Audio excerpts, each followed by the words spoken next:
তো GoPro battery এখন শেষ হয়ে গেছে আমার, সেই জন্য আমি এখন মোবাইলে শুটিং করছি। দেখতেই পাচ্ছ আমার সেট আপ। তো আমি এখন এসেছি কেতুগ্রামে, সতীপীঠ। এটা একটা কেতুগ্রামের সতীপীঠ। তো এখানে এসেছি আমরা, এই যে এটা গোটাটাই। তো এই হচ্ছে সতীপীঠ। এখনই আমরা এলাম। এই যে এই মন্দিরটা নতুন হচ্ছে, এটা বসার স্থান।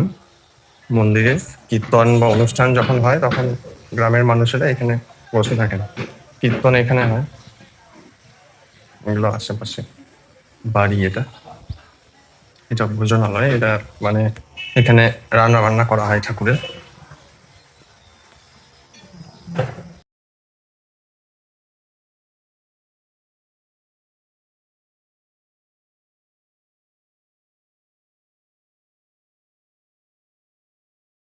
দেখা গেল, দেখে নাও তোমরা।